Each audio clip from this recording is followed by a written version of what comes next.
तो नमस्कार, स्वागत है आप सभी का। एक बार फिर से आई चलते हैं बिहार की ताज़ा खबरों की ओर। लेकिन उससे पहले अगर आपने अभी तक इस चैनल को सब्सक्राइब नहीं किया तो सब्सक्राइब कर लें, जिससे कि आपको बिहार की ताज़ा खबर रोजाना मिलती रहे। पहली बड़ी खबर, तमिलनाडु विवाद पर विधानसभा में माले पार्टी का हंगामा। कहा कि फेक वीडियो पर बीजेपी मांगे माफी। नेता प्रतिपक्ष ने कहा कि भ्रष्टाचार से ध्यान भटकाने की है कोशिश। भाकपा माले विधायक फर्जी वीडियो दिखाने पर नेता प्रतिपक्ष विजय कुमार सिन्हा से माफी की मांग कर रहे। इसके बाद बेल में आकर जमकर नारेबाजी की। विधायकों का कहना है कि विजय कुमार सिन्हा ने फर्जी वीडियो दिखाकर बिहारियों को गुमराह किया और वो पूरे सदन से माफी मांगे। मनीष कश्यप और युवराज के खिलाफ गिरफ्तारी वारंट जारी। 4 बैंक अकाउंट में जमा 42,11,000 रुपए। ईओयू ने कराया फ्रीज। गिरफ्तारी के लिए बनी स्पेशल टीम। फरार चल रहे यूट्यूबर मनीष कश्यप उर्फ त्रिपुरारी कुमार तिवारी और इसके सहयोगी युवराज सिंह राजपूत के खिलाफ पटना की कोर्ट ने गिरफ्तारी का वारंट जारी कर दिया है। और वारंट जारी करने के लिए बिहार पुलिस की आर्थिक अपराध इकाई ईओयू ने कोर्ट में अर्जी दी थी। अब ईओयू ने मनीष कश्यप और युवराज की गिरफ्तारी के लिए एक स्पेशल टीम बना दी है, जो कि बिहार से बाहर दूसरे राज्य में जाकर और इन लोगों की गिरफ्तारी के लिए छापेमारी करेगी। दरअसल यह कानूनी शिकंजा कसा है तमिलनाडु मामले में और वहां पर रह रहे बिहार के लोगों के साथ हिंसा की गलत और उन्माद फैलाने वाले वीडियो को वायरल करने का आरोप मनीष कश्यप और युवराज सिंह राजपूत पर है।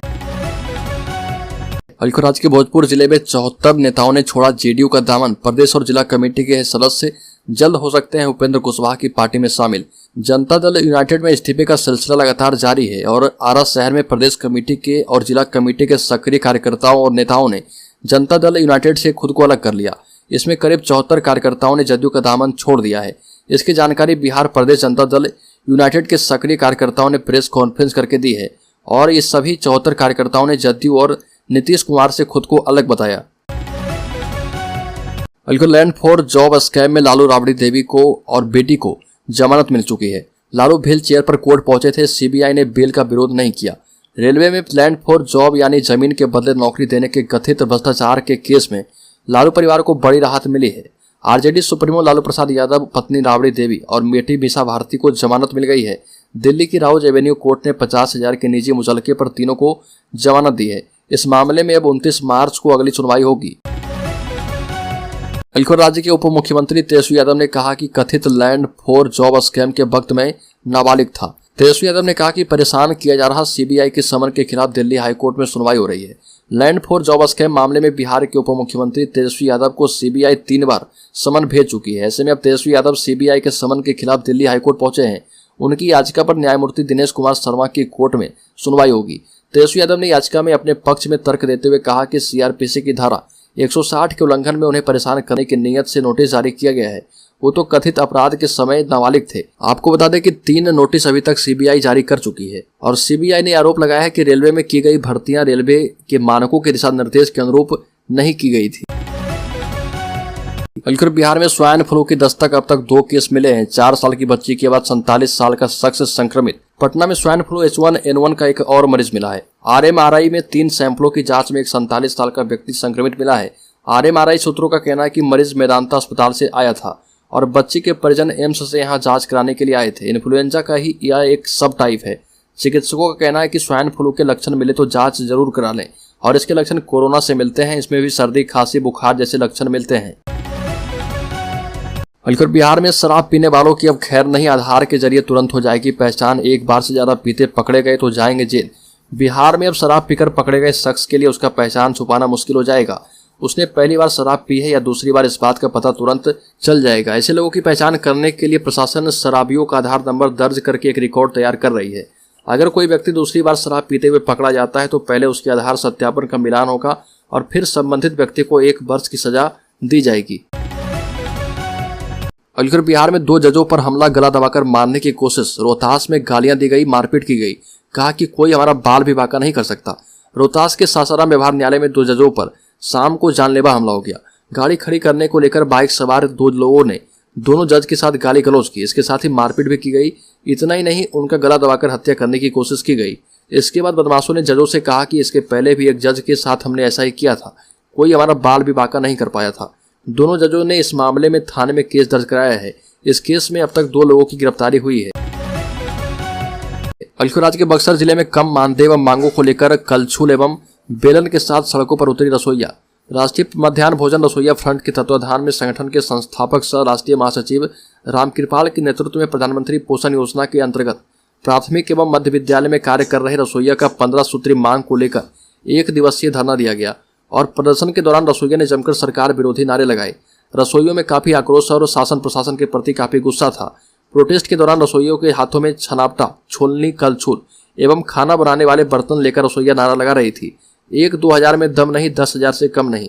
रसोइयों का मानदेय 12 माह का लागू करो और रसोइया भाई बहनों का न्यूनतम मजदूरी लागू करो, ये सभी नारे लगाए गए। हल्द्वानी राज्य में 15 अप्रैल से शुरू होगा जाति गणना का दूसरा फेज। एक ही जगह होगी गिनती। जाति आधारित गणना का दूसरा फेज 15 अप्रैल से शुरू होगा और इस दौरान प्रगणक 17 सवाल पूछेंगे। इसमें परिवार के सदस्यों का नाम, पिता या पति का नाम, परिवार के प्रधान से संबंध, आयु, लिंग, वैवाहिक स्थिति, धर्म, जाति का नाम, शैक्षणिक योग्यता, कार्यकलाप, आवासीय स्थिति, अस्थायी प्रवासी, कंप्यूटर या लैपटॉप, मोटर यान, कृषि भूमि, आवासीय भूमि, सभी स्रोतों से मासिक आय शामिल होगा और यह जानकारी सही है और किसी अन्य जगहों पर परिवार के सदस्यों की गिनती नहीं हुई है, इसकी घोषणा परिवार के मुखिया करेंगे। अधिकारियों के मुताबिक पहले चरण में गिने गए मकानों के सीरियल नंबर के आधार पर दूसरे चरण की गणना होगी। उपेंद्र कुशवाहा ने कहा कि बिहार को 2005 से पहले वाली स्थिति में नहीं जाने देंगे। जेडीयू से अलग होकर नई पार्टी बनाने वाले उपेंद्र कुशवाहा बिहार में विरासत बचाओ नमन यात्रा के दौरान शेखपुरा पहुंचे, जहां पर जगह जगह कार्यकर्ताओं ने उनका भव्य स्वागत किया और इस दौरान वो सीएम व नीतीश कुमार पर जमकर बरसे। उपेंद्र कुशवाहा ने कहा कि नीतीश कुमार ने बिहार में घूम घूम कर कसम खाई थी कि हम 2005 वाली स्थिति से राज्य को बाहर लाएंगे। लोगों से कहा कि हमारा साथ दो, हम बिहार को वर्तमान स्थिति से बाहर निकालेंगे, मगर अब वो अपनी राह भटक गए हैं। मैंने जेडीयू में रहते हुए प्रयास किया कि ऐसा ना हो और विभिन्न मंचों के माध्यम से मैंने कहा कि इस डिसीजन से जदयू खत्म हो जाएगी, लेकिन एक भी नहीं नीतीश कुमार ने सुनी है, जिसके कारण उन्होंने नई पार्टी बनाई है। नीतीश कुमार की विपक्षी एकता को अब ममता बनर्जी देगी झटका। जदयू छोड़कर शेष विपक्षी दलों से मुलाकात की बनाई है योजना। बिहार के मुख्यमंत्री नीतीश कुमार लंबे अरसे से विपक्षी एकता की पहल को आगे बढ़ाने के लिए प्रयास कर रहे हैं, लेकिन नीतीश की पहल से अलग विपक्ष में ही कई नेता हैं जो अपने स्तर से विपक्षी एकता को बढ़ाने में लगे हैं। अब इसमें एक नया नाम ममता बनर्जी का भी जुट गया है। हैरानी की बात यह है कि ममता बनर्जी दिल्ली में विपक्ष के कई नेताओं से मुलाकात करने वाली है, लेकिन इसमें जदयू के नेताओं से दूरी बनाए रखने की बात कही जा रही है। बिहार बोर्ड के 12वीं के छात्र हो जाएं तैयार, रिजल्ट को लेकर बड़ी अपडेट। बिहार बोर्ड के 12वीं कक्षा वाले छात्र परीक्षा दे चुके हैं और अब रिजल्ट के इंतजार में हैं। बिहार बोर्ड के इंटर की कॉपी की जांच 24 फरवरी से हो रही थी। परीक्षा 1 से 11 फरवरी के बीच हुई थी। अभी मेरिट लिस्ट और मार्कशीट को अंतिम रूप दिया जा रहा। लगातार छात्र रिजल्ट को लेकर बिहार बोर्ड की वेबसाइट पर जाकर अपडेट्स देख रहे। एक नोटिस में बताया गया था कि 16 मार्च को रिजल्ट आ सकता है, हालांकि इसे बिहार बोर्ड ने फर्जी बताया था। मीडिया रिपोर्ट्स और बिहार बोर्ड के सूत्रों की माने तो रिजल्ट इस सप्ताह के अंत या फिर 20 तारीख तक जारी किया जा सकता है। हालांकि आधिकारिक रूप से इस बात की अभी तक कोई पुष्टि नहीं है। राज्य में नियोजित शिक्षकों का विधानसभा घेराव, पुराने पेंशन और समान काम के बदले समान वेतन को लेकर धरना दिया गया। बिहार में नियोजित शिक्षक पुराने पेंशन की मांग कर रहे। शिक्षकों की यह भी मांग है कि समान काम के बदले समान वेतन दिया जाए और शिक्षकों ने विधानसभा का घेराव कर लिया है। नियोजित शिक्षक संघ ने कहा कि हम लोगों की पुरानी मांग थी, उसे पूरा नहीं किया जा रहा। साथ ही पुरानी पेंशन व्यवस्था भी बिहार में लागू होनी चाहिए। बिहार राज्य प्रारंभिक शिक्षक संघ के प्रदेश अध्यक्ष प्रदीप कुमार पप्पू के नेतृत्व में हजारों की संख्या में शिक्षक गर्दनी बाग धरना स्थल पर डटे हुए हैं। शिक्षकों का कहना है कि जब तक समान काम के बदले समान वेतन नहीं मिल जाता है, तब तक लोग प्रोटेस्ट जारी रखेंगे।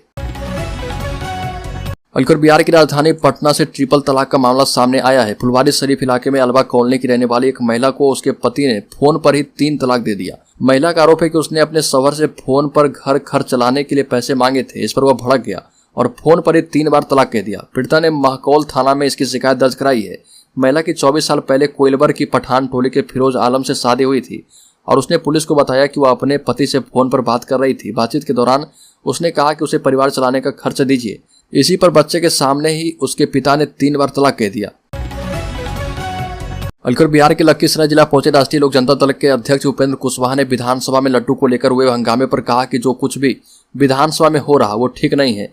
जो लोग इंक्वायरी होने पर हाय तौबा मचाते हैं, वही जमानत मिलने पर लड्डू बांटने लगते हैं। उन्हें जांच में सहयोग करना चाहिए।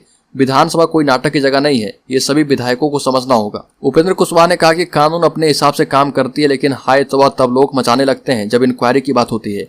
वहीं जब कोर्ट से राहत मिलती है तो लड्डू बांटने लगते हैं।